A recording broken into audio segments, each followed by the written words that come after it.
আমার ইচ্ছার বিরুদ্ধে গিয়ে আমার ক্লাস টিচারের সঙ্গে আমার বাবা মা আমাকে বিয়ে দিয়ে দেয়। তারা আমার কথা একটা বারের জন্য চিন্তা করলো না। তারা কি করে পারলো এত বড় একটা মানুষের সাথে আমাকে বিয়ে দিয়ে দিতে, আর এত বয়স্ক একটা মানুষের সাথে যার বয়স কিনা আমার বাবার বয়সী। সেদিন ছিল আমাদের কাবিন বিয়ে, আর কাবিন বিয়ে মানে কাবিনের পর আমি আমাদের বাড়িতেই থাকবো আর ছেলেটা আমাদের বাড়িতে থাকবে। কাবিনের দিন ছেলেটা আমাদের বাসায় থাকবে, এমনটাই নিয়ম ছিল। তারপর রাত 9টার দিকে আমাদের বিয়েটা সম্পূর্ণ হয়। বিয়ে বাড়িতে সম্পূর্ণ মেহমান চলে যাওয়ার পর এরপর আমরা আমাদের রুমে যাই। আমি তো কিছুতেই মেনে নিতে পারছিলাম না। আমি কি করে মেনে নিব আমার ক্লাস টিচারকে আমার স্বামী হিসাবে? মানুষটা আমাকে এত পরিমাণে ভালোবাসতো, সে আমাকে বাসর রাতে বলেছিল, আমি তোমাকে কোনো জোর জবরদস্তি করব না, তুমি আমাকে যেদিন মন থেকে স্বামী হিসাবে মেনে নিতে পারবে সেদিনই আমি তোমার সামনে স্বামীর অধিকার নিয়ে আসব। এর আগে শুধুমাত্র আমরা স্বামী স্ত্রীর ফর্মালিটিস পালন করব, এছাড়া আমাদের মধ্যে কিছুই হবে না। এগুলো আমাকে বলার পরে সে নামাজ পড়ে। এরপর সে খাটের উপরে গিয়ে ঘুমিয়ে যায়। তারপর আমি অনেকক্ষণ খাটের একপাশে বসেছিলাম আর ভাবতেছিলাম, আমি যে মানুষটার সাথে এরকম ব্যবহার করছি এতে কি আমার ভালো হচ্ছে? এসব ভাবতে ভাবতে যখন আমার ঘুম পায় তখন আমি খাটের উপর থেকে একটা বালিশ নিয়ে আমি নিচে ঘুমাতে যাই। সেই মুহূর্তে আমার ক্লাস টিচার আমাকে বলে, কোনো সমস্যা নেই, তোমাকে নিচে ঘুমাতে হবে না, তুমি আমার সাথে উপরে ঘুমাও। তারপর আমিও তাকে বলি, আচ্ছা আমারও কোনো সমস্যা নেই, আমি নিচেই ঘুমাতে পারবো। এই বলে আমরা দুজনেই ঘুমিয়ে যাই। সে ঘুমায় খাটের উপরে আর আমি নিচে ঘুমিয়ে যাই। তারপরের দিন সকালবেলা উঠে সে তার কলেজে চলে যায়। তারপর আমার স্বামী আর সেদিন আমাদের বাসায় আসেনি, সে তাদের বাড়িতেই গিয়েছিল। সদ্যমাত্র বিয়ে হয়েছে আমাদের, আর এখনই যদি আমরা স্বামী স্ত্রী আলাদা থাকি তাহলে লোকে আমাদেরকে কি বলবে? তখন তো আমার মা আমাকে অনেক বেশি বকাবকি করতেছিল, বলতেছিল যে তুই জামাই কেমন কি বলেছিস যে বিয়ের পর দিন সে আর এই বাড়িতে আসছে না, তুই এক্ষুনি ফোন দিবি আর জামাইকে আমাদের বাসায় ফোন দিয়ে আসতে বলবি। আমারও আর কোনো কিছুর করার ছিল না। মায়ের কথা শুনে আমি তাকে ফোন দিই। ফোন দিয়ে আমি তাকে আমাদের বাসায় আসতে বলি। কথা বলার সময় সে বলেছিল, না আমি এই বাসাতেই থাকবো, কোনো সমস্যা নেই। কিন্তু আমি তাকে অনেক জোরাজোরি করে আমাদের বাসায় আসতে বললাম। আমি তাকে বলছিলাম যে আপনি যে আমাদের বাসায় আসবেন না, এজন্য আমার মা আমাকে অনেক বেশি বকাঝোকা করেছে।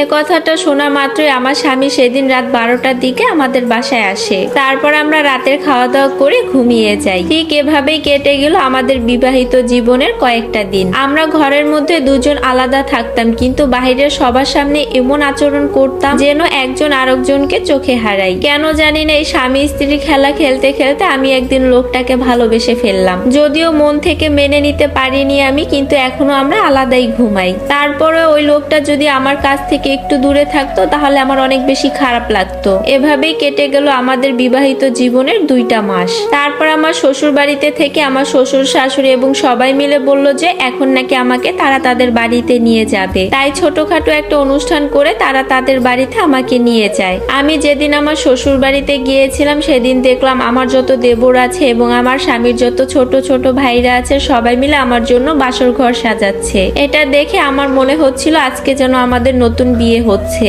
আমাদের বিয়ের সমস্ত কাজকর্ম পূরণ হওয়ার পর আমরা যখন রাতের বেলা ঘুমাতে যাই তখন আমি আমার স্বামীর মুখের দিকে তাকিয়ে থাকি। তখন আমার স্বামী আমাকে বলে ওরা টাকা আদায়ের জন্য শুধু শুধু এসব করছে। ওই দিনের পর থেকে আমাদের বিবাহিত জীবন, দাম্পত্য জীবন অনেক সুখের কাটতো। এরপর আমিও লোকটাকে মন থেকে একদম মেনে নিয়েছিলাম। আমার শ্বশুর বাড়িতে তো সবাই আমাকে অনেক বেশি আদর করত, সবাই যেন আমাকে চোখে হারাতো। আমার শাশুড়ি মা তো আমাকে ছাড়া ভাতই খেত না। আমার শ্বশুর আব্বু তো তার নিজের মেয়ের থেকেও আমাকে বেশি ভালোবাসতো। এভাবেই যেন আমার জীবনটা একদম সুখে পরিপূর্ণ হয়ে যায়। আমি কখনোই ভাবিনি যে আমার জীবনে আমার ক্লাস টিচার এরকম সুখ আমাকে এনে দিতে পারবে। কথায় আছে না, লোকেই তো বলে যে সুখ পাওয়ার চেয়ে সুখ ভোগ করা অনেক বেশি কষ্ট। আমার জীবনে এত সুখের দিনে যেন আমার জীবনে একটা কালবৈশাখী ঝড় উড়ে এলো। যেই মানুষটা ক্লাস 9 থেকে আমার পিছনে ঘুরতে ঘুরতে আমাকে পাগলের মতন ভালোবেসে বিয়ে করলো, তার ঘরেরই বউ বানালো। আর হঠাৎ করে কেন জানি না সেই মানুষটা একদমই চেঞ্জ হয়ে যাচ্ছিল।